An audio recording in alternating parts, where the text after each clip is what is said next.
ఓం శ్రీ పరమాత్మనే నమః. శ్రీమద్భగవద్గీత అథ ద్వితీయోऽధ్యాయः.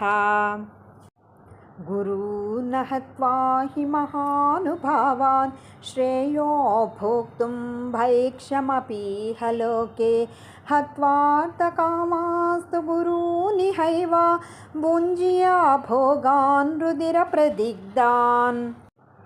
మహానుభావులైన గురువులను చంపకుండా భిక్ష ఎత్తుకొని అయినా ఈ లోకంలో జీవించడము శ్రేయస్కరమే.